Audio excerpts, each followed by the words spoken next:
capítulo 5, Primera de Juan, capítulo 5. Vamos a ver los versos del 11 al 12. Para los que nos están acompañando a través de estos medios, bienvenido a la iglesia New Jerusalem World Ministries. Les predica su pastora Blanca Reyes.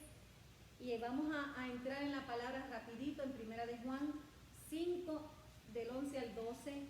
Y como yo siempre les aconsejo, apunten los textos que son varios. Gloria a Dios. Vive Jesús. Para la gloria de Dios, oramos mientras ustedes buscan su texto y rapidito que lo tengan, se unen conmigo en oración. Padre eterno, yo te pido, Padre, en esta hora, que tu intervención divina, a través de tu Espíritu Santo, venga sobre nosotros y nos dé entendimiento, nos alumbre nuestro corazón, nuestra mente, que tú abras nuestros ojos espirituales para gustar de tu palabra, para digerir tu palabra, para analizarla, meditar en ella y poderla proclamar, Señor. Padre, yo te pido que en esta mañana todo el que vino con una necesidad sepa y entienda y vea que tú eres nuestro sustento, que tú eres nuestro proveedor, que tú eres nuestro consolador, que tú eres el proveedor de todo para cualquier necesidad que nosotros tengamos. Padre, yo te lo pido en el nombre de Jesús. Amén. Gloria a Dios. Santo es el Señor. Gloria a Dios. Aleluya. En Primera de Juan 5, del 11 al 12 dice: y este es el testimonio, que Dios nos ha dado vida eterna, y esta vida está en Jesús, en su Hijo. El que tiene al Hijo tiene la vida. El que no tiene al Hijo de Dios no tiene la vida. Más claro no canta un gallo, ¿verdad? La vida eterna, Dios nos las dio, pero esa vida eterna está en su Hijo, en el Hijo de Dios. El que no tiene el Hijo de Dios no tiene la vida. La palabra salvación, hermanos, es una palabra de más contenido en toda la Biblia. Es la palabra que más contenido tiene en toda la Biblia, porque la palabra salvación lo describe todo. Describe todo lo que Dios hace y todo lo que Jesucristo hace por la humanidad. Nosotros lamentablemente hemos reducido la palabra salvación a un evento, a un momento en que una persona hizo una oración de fe y piensa que esa es la salvación. De hecho, muchas veces nosotros decimos, ya yo fui salvo. O sea, o le decimos, ¿quieres la salvación? Pues tiene que hacer esto o aquello, ¿no? Pero la gente dice, o sea, fui salvo, hice la oración de fe, Cristo perdonó mis pecados y me libró de la condenación, por lo tanto, esa es la salvación. De hecho, eso es salvación, pero no lo es todo. La salvación es mucho más que eso. Es cierto, pero es más que eso. Salvación es mucho más. La salvación es más que una sola experiencia. Desde Mateo 1, 21, cuando el ángel le hizo la anunciación a la Virgen María, le dijo, y darás a luz un hijo y se llamará su nombre Jesús. El nombre Jesús significa Salvador. O sea, que decir Jesús es decir Salvador es decir Jesús. Él se llama, su nombre es Jesús, porque Él salvará, le dijo el ángel a María, porque Él salvará a su pueblo de sus pecados.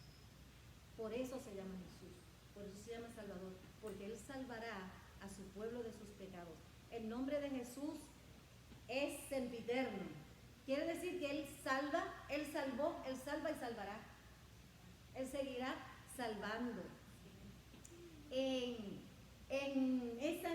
la anunciación de los ángeles a los pastores que estaban en el campo el día que Él nació, les dijo, les ha nacido un Salvador. Les ha nacido el Salvador, que nos salvará toda la vida. Para Cristo la palabra salvación significa mucho más. Yo voy a mencionar unos cuantos textos bíblicos. Usted puede anotar el texto. No solamente se encuentra en Lucas, aunque yo solamente voy a usar el libro de Lucas, pero se encuentra en los evangelios. Y vemos cómo Cristo usó la palabra salvación en diferentes connotaciones. En Lucas 7:50, Cristo le dice a la mujer, a una mujer que había fracasado, ¿verdad? Moralmente, le dijo, tu fe te ha salvado. O sea que Jesús nos salva de los fracasos de la vida.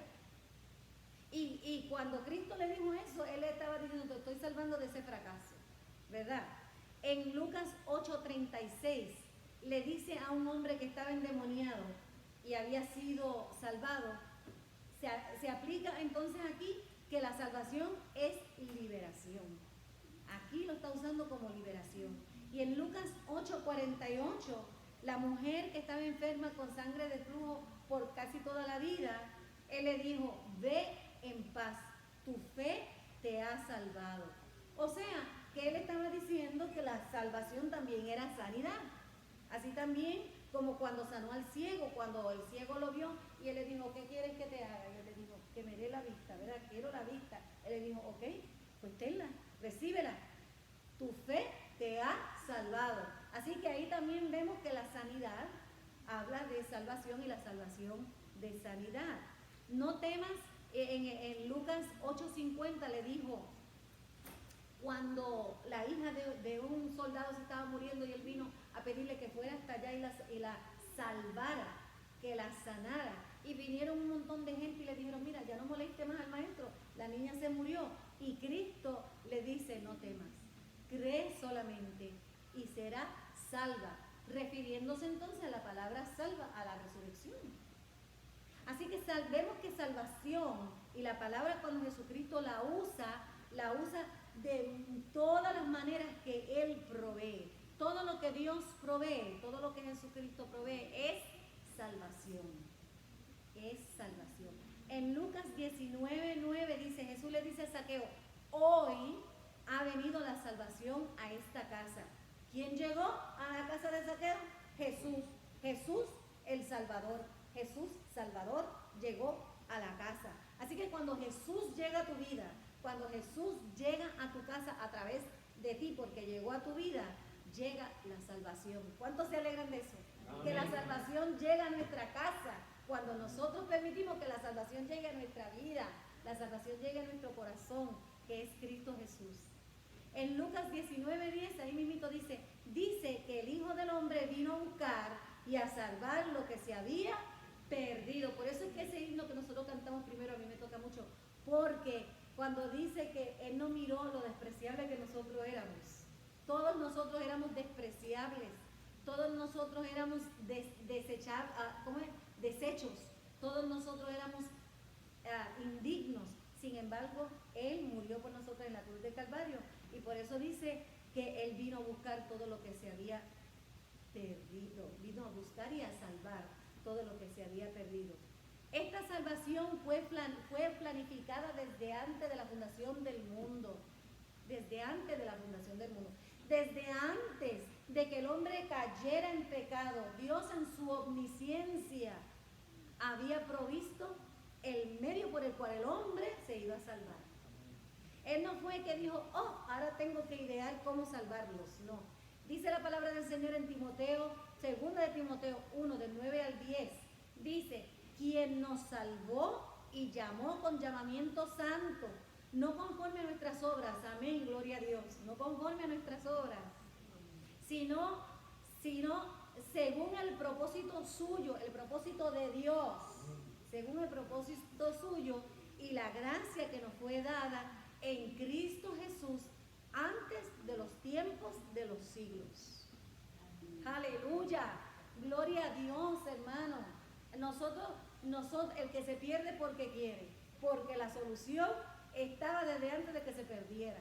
La solución está prevista. Dice el verso 10, pero que ahora ha sido manifestada por la aparición de nuestro Señor, de nuestro Salvador Jesucristo, el cual quitó la muerte y sacó a la luz la vida, la inmortalidad por el Evangelio.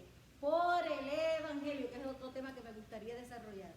Por el Evangelio quitó la inmortalidad, por las buenas noticias de que Jesucristo nació, Dios hombre nació, vivió una vida perfecta, murió en la cruz del Calvario pagando el precio por nosotros, porque nosotros no podíamos, para que no fuera por obra y nadie se gloríe, resucitó al tercer día, está sentado a la diestra del Padre y viene por su pueblo. Aleluya. Y reinará por los siglos. Gloria a Dios. Así que nuestro texto audio, que fue el primero que leímos en primera de Juan 5, del 11 al 12, nos dice eso. Y este pasaje nos dice que Dios nos da vida eterna y que la vida eterna está en su Hijo, Jesucristo. En otras palabras, la forma de poseer la vida eterna es poseyendo a el Hijo de Dios, Cristo Jesús, Señor nuestro. Gloria a Dios. Gloria a Dios. Ahora la pregunta es, ¿y cómo se puede tener a Cristo Jesús, Señor nuestro? Primero, el hombre tiene que reconocer que tiene un gran problema. El ser humano tiene un problema. Primero tenemos que reconocer que andamos sin Dios. Cuando no aceptamos a Jesucristo, cuando no tenemos a Jesucristo en nuestro corazón, nosotros andamos sin Dios. Porque si la vida está en Jesucristo y Jesucristo es Dios y Dios es el Espíritu Santo, hermano, nosotros servimos a un solo Dios que se ha manifestado a los hombres en tres diferentes personas. En el Antiguo Testamento como el Creador, en el Nuevo Testamento como Jesucristo, y después de la ascensión de Jesucristo a la iglesia como Espíritu Santo, hermano. Aleluya, gloria a Dios. No nos dejemos confundir, aunque nosotros sabemos que esto es complicado, pero la palabra del Señor dice que el entendido comprenderá. Por eso nos tenemos que meter en la palabra de Dios para poder entender lo que no todo el mundo puede entender. Estas cosas se entienden en el espíritu y no en la carne, ¿verdad? Gloria a Dios. Viviendo y haciendo lo que nos viene en gana, eso es vivir sin Dios, sin considerar a Dios en nuestros caminos, andando en pecado, planificando el pecado, perfeccionándose en el pecado. Porque el que empieza robándose, por ejemplo, una monedita, lo hace tan bien y tan bien que después se atreve a robarse $1. Y después le queda tan bien y tan bien que después se atreve a robarse unos cuantos más. Y así sucesivamente, la gente se perfecciona en el pecado. El que miente, el que adultera, en su casa, en la noche, maquina, ¿qué va a decirle mañana a la mujer? ¿Ves? Todo esto lo planifica. ¿Qué va a decir? ¿Qué mentira va a decir? Y si me agarran hago esto, y si no, borro los mensajes. O sea, todo es maquinación, se perfecciona. Ese es el que no considera a Dios en sus caminos. Anda en el pecado, y el pecado, hermano, separa al hombre de Dios. Ese es el gran problema que tiene el ser humano, que el pecado lo separa de Dios. Y ser separado de Dios es estar muerto espiritualmente. Cuando el enemigo engañó a la pareja en el Edén y le dijo, con que Dios dijo que si te comes eso, no, que vas a morir, no vas a morir. O sea, claro, no iban a morir, no iban a quedar patadas arriba como la cucarachita cuando se muere, que queda pataleando. No era ese morir, era que iba a ser separado de Dios. Por lo tanto, iba a morir espiritualmente. Y ese es el problema, que el hombre tiene que entender que está separado de Dios por sus pecados, que quiere decir que espiritualmente anda muerto. En Romanos 6:23 dice, porque la paga del pecado es muerte, mas la dádiva de Dios es vida eterna en Cristo Jesús nuestro. Quiere decir que cuando nosotros andábamos en el pecado, nosotros teníamos una sentencia de muerte, esa es la paga. Teníamos una sentencia de muerte, estábamos separados espiritualmente de Dios. Isaías 59:2 dice, pero tus actos pecaminosos te han alejado de tu Dios. Tus pecados le han hecho rechazarlo y no escuchar tus oraciones. Ustedes saben que cuando nosotros andamos lejos de Dios, las oraciones de nosotros a veces no pasan del techo para arriba. En la misericordia de Dios se le escuchan las oraciones, ¿verdad? Pero ¿a quién le estás orando si no caminas con Dios, ¿verdad? Romanos 3:23 dice, por cuanto todos pecaron, están destituidos de la gloria de Dios. Todos pecamos. Nosotros somos pecadores porque nacimos con la capacidad de pecar. Nosotros somos sapientes porque nosotros nacimos con la capacidad de pensar, ¿verdad? Nosotros somos, todo lo que nosotros somos porque nacimos con la capacidad de eso. Por eso es que todos somos pecadores. Eso no quiere decir todos podemos ir a pecar. Cada vez que la gente dice, pero todos somos pecadores, o sea, se supone que todos pequemos. Eso no es lo que quiere decir. Lo que quiere decir que somos pecadores porque tenemos esa capacidad de pecar. Pero también nosotros somos santos en Cristo Jesús, tenemos la capacidad de ser santos. necesitan lo de que todos somos pecadores. Pero la de sed santos porque yo soy santo, esa se nos olvida a muchos, ¿verdad? Pero gloria a Dios, hermano, que aún nosotros siendo pecadores y estando destituidos de la gracia de Dios, Dios nos amó tanto. Dice Romanos 5:8, Dios demostró su amor por nosotros a través de la muerte de su Hijo. Gloria a Dios. Porque Cristo, ¿y por qué Cristo tuvo que morir? Porque Cristo tuvo que morir por nosotros. Cristo tuvo que morir para que nosotros no muriésemos. Las Escrituras declaran que todos los hombres son pecadores. Hermanos, pecar significa no dar en el blanco. Y nuestro blanco soberano es Cristo Jesús. Y todo el que no da en ese blanco está pecando. Quiere decir que nuestra medida, nuestro estándar es Cristo. Cada vez que alguien me dice, pero los demás lo hacen, pero todo el mundo lo hace, es que nosotros vivimos así, es que nosotros somos así, es que así son los puertorriqueños, es que así son... Ok, entonces te están midiendo con quién. Si nuestra medida es Cristo Jesús. Quiere decir que porque todo el mundo lo haga, no quiere decir que tenemos permiso para ir a hacer lo que todo el mundo está haciendo, ¿verdad? Nosotros tenemos que pensar en eso. Pecar significa perder la marca. La Biblia declara que todos pecamos y estamos destituidos de la gloria de Dios. O sea, destituidos de la gloria de Dios quiere decir que estamos fuera de la santidad perfecta de Dios. En otras palabras, nuestro pecado nos separa de Dios, que es la santidad perfecta, la gloria de Dios, pero la separación quiere decir pecado y quiere decir muerte eterna. Juan 17:3 dice, y esta es la vida eterna, que te conozcan a ti, el único Dios verdadero, y a Jesucristo a quien has enviado. Esa es la vida eterna, conocer a Dios a través de Jesucristo y su Espíritu Santo.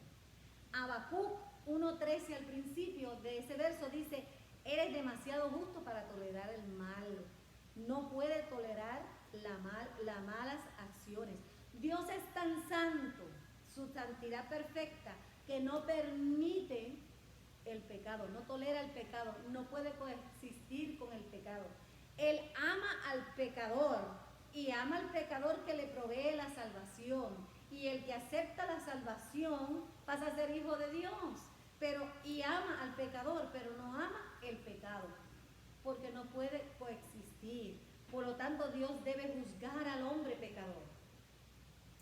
La misma santidad de Dios lo obliga a juzgar al hombre pecador, o sea, a separar lo que es santo y lo que no es santo. Las Escrituras también enseñan que ninguna cantidad de bondad humana, que ninguna obra humana, que ninguna moralidad humana o actividad religiosa puede ganar la aceptación de Dios. O sea que tampoco es por más moral que tú seas, ni por más que tú trabajes, ni por más obras que tú hagas. Eso no hace la aceptación de Dios, ni eso te lleva al cielo. El hombre moral, tanto el moral como el inmoral, el religioso como el no religioso, hermanos, todos estamos en el mismo bote. Todos necesitamos salvación. Todos necesitamos ser salvos. Todos se quedan cortos ante la perfecta santidad y justicia de Dios. Todos. Y me recuerdo, no lo había notado, pero me recuerdo en una anécdota de la Biblia donde el muchacho rico joven fue donde Dios, donde Jesucristo le dijo, ¿qué tengo que hacer? ¿Qué tengo que hacer para ser salvo? Primero, nada, porque esto no es por hacer. Número 1. Y número 2, Cristo le dijo, ¿por qué me llamas bueno? Porque él le dijo, maestro bueno. Le dijo, ¿por qué me llamas bueno si solo Dios es bueno? Y después él pasa a decir, porque yo sigo todos los mandamientos. O sea, Dios es bueno, y yo también. Digo, porque yo hago esto. Y Cristo desde antes que él dijera eso le dijo, aquí no hay nada bueno, aquí no hay nadie bueno. Así que no venga nadie a santificarse, a decir, wow, mírenme lo que yo hago. ¿No? Más bueno que Dios, nadie. ¿Verdad? Gloria a Dios. Nosotros no somos más buenos que Dios. El apóstol Pablo declara que tanto judíos como griegos están bajo pecado, que no hay nadie justo, ni siquiera uno. Y antes de decirle eso, él le pasó a mencionar todos los hombres. Él empezó a hablar de los hombres morales y los inmorales. Le hacen del 1 al 8 para que usted vea. Y en el 9 le dice, mira, si no hay ni uno bueno, solo Dios es bueno. A esto, hermanos, se suman las siguientes declaraciones, que quiero que vean, a varios textos también. En Efesios 2, del 8 al 9 dice, porque por gracia sois salvos, por la fe, y esto no es de ustedes mismos, es el don de Dios, no es de obras para que nadie se gloríe, para que nadie se gloríe. En Tito 3, del 5 al 7 dice, nos salvó no por las obras de justicia que hemos hecho, sino sobre la base de su misericordia. Y si estudiamos lo que es misericordia nos tardamos otro montón, pero para que ustedes tengan una idea, misericordia es no darle a alguien lo que se merece. Dios tuvo misericordia porque no nos dio lo que nos merecíamos, la muerte. Eso es misericordia. A través del lavado del nuevo nacimiento y la renovación del Espíritu Santo, a quien derramó sobre nosotros medida completa, no un chin, no escasamente, sino una medida completa a través de Jesucristo nuestro Salvador.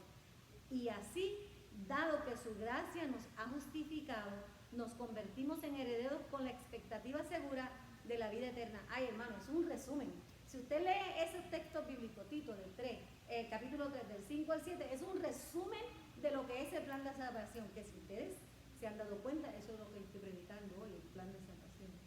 Y ustedes dirán, ¿y por qué a mí? Bueno, nosotros tenemos que escuchar la palabra de Dios y asimilar lo que nos corresponde, y lo demás, digerirla, que eso se haga parte de nuestra vida, porque usted es un verdadero cristiano ya cuando usted va y lo proclama. Porque para eso fue que el Espíritu Santo nos dio poder, para ser testigos. Así que en su maduración de cristiano y de salvado, usted tiene que ir y proclamar el Evangelio. A todo el que le pregunte, usted pueda contestarle esto que estamos aprendiendo en esta mañana. Mira qué lindo ese texto de Tito, capítulo 3, del verso 5 al 7. Romanos 4, 1 al 5, también nos dice, ¿qué pues diremos? ¿Que halló Abraham nuestro padre según la carne? Porque si Abraham fue justificado por las obras, tiene de qué gloriarse, pero no para con Dios. Porque, ¿qué dice las Escrituras? Creyó Abraham a Dios y le fue contado por justicia. Pero al que obra no se le cuenta el salario como gracia, sino como deuda. Mas al que no obra, sino cree en aquel que justifica al impío, su fe le es contada por justicia. O sea que si usted cree que es que Dios le debe algo, Dios se lo va a pagar y después nada te debo. Ni me debes ni te debo. Pero al que cree por fe, Dios nos garantiza la vida eterna. Aleluya. Gloria a Dios. Ninguna cantidad de bondad humana es tan buena como Dios. Dios es justicia perfecta. Debido a esto, por eso es que Habacuc nos decía que Dios no puede tener comunión con nadie que tenga la injusticia, ¿verdad? Para que Dios nos acepte debemos ser tan buenos como Dios. Ahora, no se desesperen cuando yo digo tenemos que ser tan buenos como Dios, se lo voy a explicar después. Volveremos a esto en un momento. Ante Dios todos estamos desnudos, indefensos y sin esperanza. Porque hermanos, Dios nos ve tal y como nosotros somos. Por más ropa que nosotros tengamos.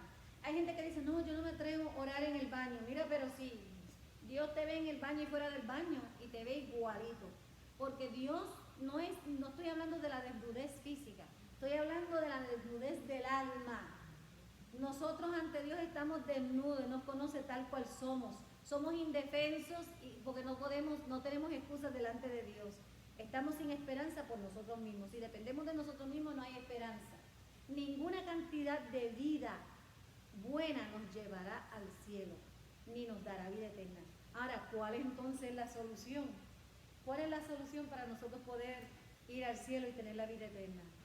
Dios no es solo santidad perfecta, cuyo carácter santo nunca puede cohabitar con la maldad, sino que también es amor perfecto. Dios es santidad, Dios es salvación y Dios es amor. Ustedes saben también que en el libro de Juan, en Primera de Juan nos dice, en el libro de Juan nos dice, Dios es amor. O sea que, o así como tú dices, yo soy puertorriqueño, o yo soy mujer, o yo soy hombre, o yo soy el mayor de mi casa, o yo soy, Cristo es amor. Si usted va a describir a Dios, usted dice, Dios es amor. Debido a su amor y a su gracia, no nos ha dejado sin esperanza y sin una solución. En Romanos 5:8 dice, pero Dios demuestra su propio amor por nosotros, en que siendo aún pecadores, siendo aún despreciables, ¿verdad? Siendo aún ¿cómo es que no sé? Una persona que uno no puede ni amar, una persona indecente, indeseable, esa es la palabra que estaba buscando. Cristo murió por nosotros. Cristo murió por nosotros. Y esa es la buena noticia de la Biblia, hermano. Que aún siendo lo que nosotros éramos, Cristo murió por nosotros. Este es el mensaje del Evangelio. Eso es otra cosa. Le voy a hacer otro resumen del mensaje del Evangelio. Hermano, la verdad central del Evangelio es que Dios ha provisto un camino a la salvación, un camino al cielo, un camino a Dios. Y que Él nos hizo ese regalo, ese camino, y Él mismo dijo, yo soy la verdad, el camino, ¿verdad? Yo soy la vida, la verdad y el camino. Yo soy el camino, la verdad y la vida. Aleluya. Él mismo dice que Él es el camino. Quiere decir que ese es un regalo que Dios nos dio a Cristo. Sufrió como un sacrificio por el pecado, por nosotros.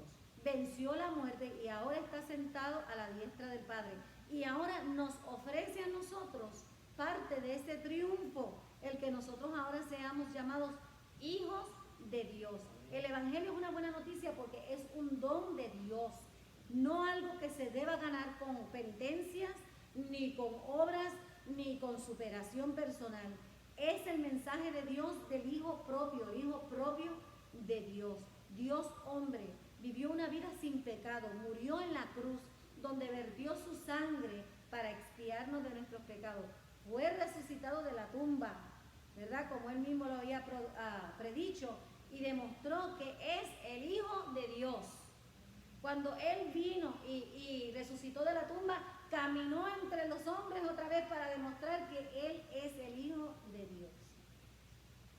Aleluya. Él fue nuestro sustituto, hermanos. Si no, esa muerte la teníamos que sufrir nosotros. En Romanos 1:4 dice, ¿quién fue nombrado Hijo de Dios en el poder según el Espíritu Santo por la resurrección de los muertos? Jesucristo nuestro Señor. Aleluya. En Romanos 4:25, fue entregado a causa de nuestras transgresiones y resucitado por nuestra justificación.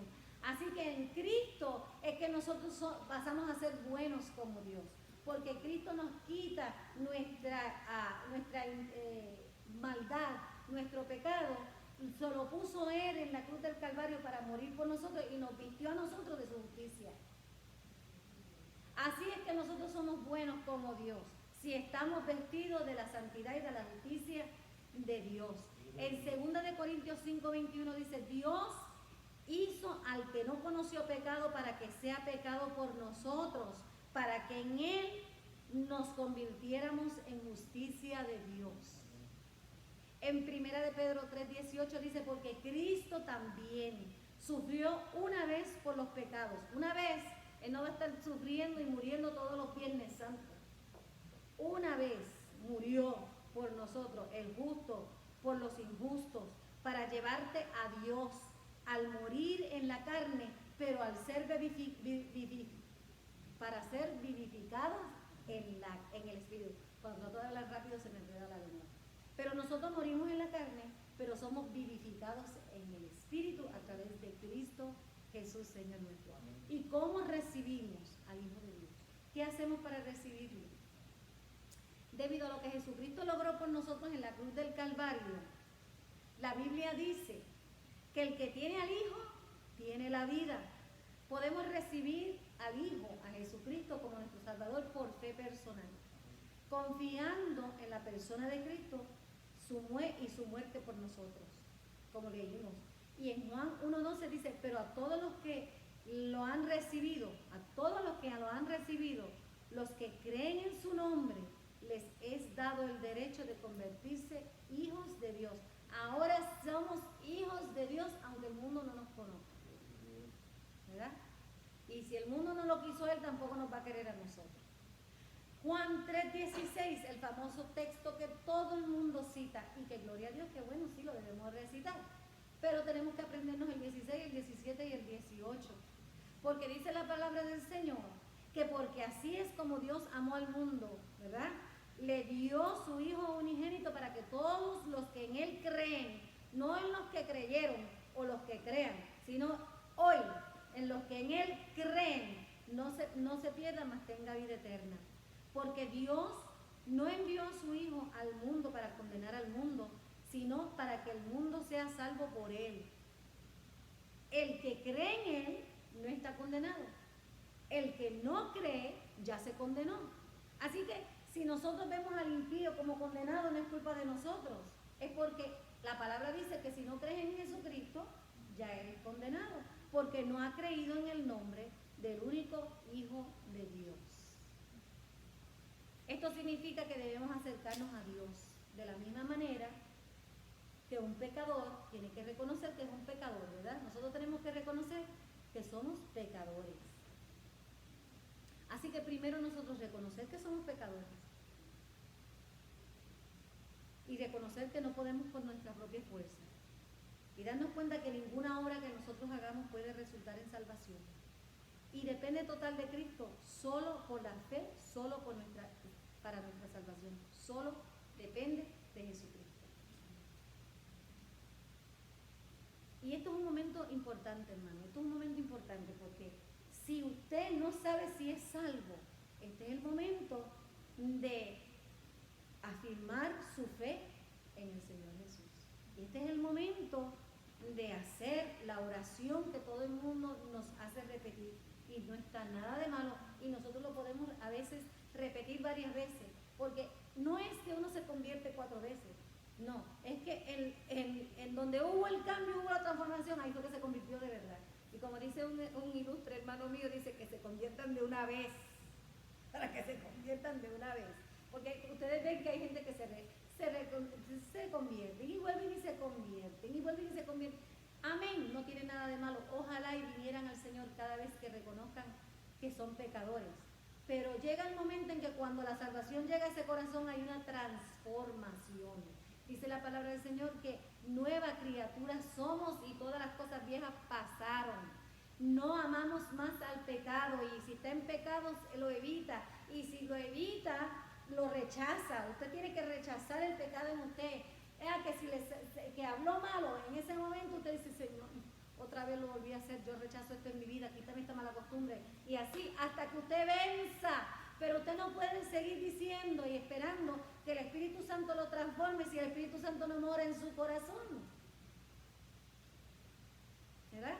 Así que tiene que aceptar eso. Él quiere tanto tener una relación personal con nosotros, contigo, conmigo, que envió a Jesús, su único Hijo amado, a derramar su sangre, a morir en la cruz y luego resucitar. Sigue siendo el Evangelio, ese es el Evangelio. Cuando la gente le pregunta el plan de salvación, este es el plan de salvación, ¿verdad? Él hizo todo eso para que nosotros pudiéramos ser librados de la esclavitud del pecado y librados del miedo de la muerte y estar y así tener una vida eterna. Hermano, yo entiendo a la gente, todo el mundo, espérate, déjame organizar mi pensamiento. Todos tenemos miedo a sufrir, o sea, al dolor. Yo soy una cobarde, a mí me van a meter una inyección y yo tengo miedo del dolor. Todos nosotros tenemos miedo de padecer, es lo que quiero decir. Pero no tenemos que tenerle miedo a la muerte. Porque nosotros sabemos que el que está en Cristo tiene ya la vida eterna. Nuestra vida eterna ya empezó, aleluya. Amén. Nuestra vida eterna no empieza el día que te muere, empezó ya desde que nosotros aceptamos la salvación que es Cristo Jesús, al Salvador, aleluya. Él hizo todo eso para que usted pueda ser librado de la esclavitud de la muerte, del miedo a la muerte y para poder así tener la vida eterna. Si desea, ¿verdad?, recibir al Señor en esta hora, si usted desea reconciliarse con el Señor, reafirmar su vida espiritual, este es el mejor momento. Nunca es tarde para nosotros afirmar nuestros pies en el camino del Señor, aleluya. Primeramente nosotros tenemos que saber que somos pecadores, que no podemos salvarnos a nosotros mismos, pero que Jesucristo murió para salvarnos. Y cuando Cristo murió para salvarnos y nosotros aceptamos ese sacrificio, cambia, o sea, nuestra vida está en las manos de Dios.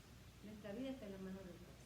Y nosotros tenemos que ser agradecidos por ese regalo gratuito de la salvación de Dios.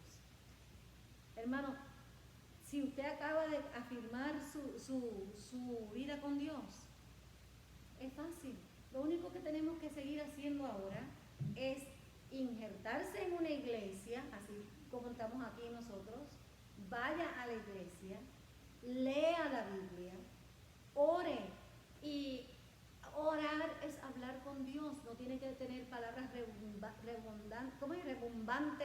ni palabras rebuscadas, ni nada de eso. Usted hable con Dios, Él sabe cómo usted habla. Háblele como el Padre suyo que es. Asista a los cultos. ¿Por qué? Porque usted tiene que ahí sí aprender la palabra de Dios y aprende a orar. Escuchando orar a otro, usted aprende a orar. Leyendo la Biblia, usted aprende a orar. Y nosotros tenemos que, mira, la oración más corta la hizo Pedro cuando se estaba hundiendo en el mar. Él dijo, Señor, sálvame. ¿Viste la palabra sálvame, salvación? Sálvame. Si usted no haya qué más decir, diga, Señor, sálvame. Sálvame, porque salvarme no significa solamente venir a Cristo. Acabábamos de explicar que la salvación es sanidad, que la salvación es liberación, que la salvación es fe, que la salvación es todo lo que Dios hace por la humanidad. Así que usted pídale, sálvame. Si usted se va a caer de un edificio, usted va a decir, Señor, sálvame. Y Dios sabe lo que usted quiere decir. Número 1, que le salve el alma. Y número 2, que la salve de la caída. Él nos salva de todos nuestros fracasos. Vamos a ponernos de pie y vamos a orar. Porque Dios es bueno, bueno, bueno. Aleluya. Gloria a Dios. Santo es el Señor. Qué bueno es saber que nosotros tenemos la salvación en Cristo Jesús. Padre, nosotros en esta hora nos reconocemos nuestras debilidades, nuestros fracasos, nuestros errores. Reconocemos nuestra incapacidad. Reconocemos nuestra dependencia a ti, Señor.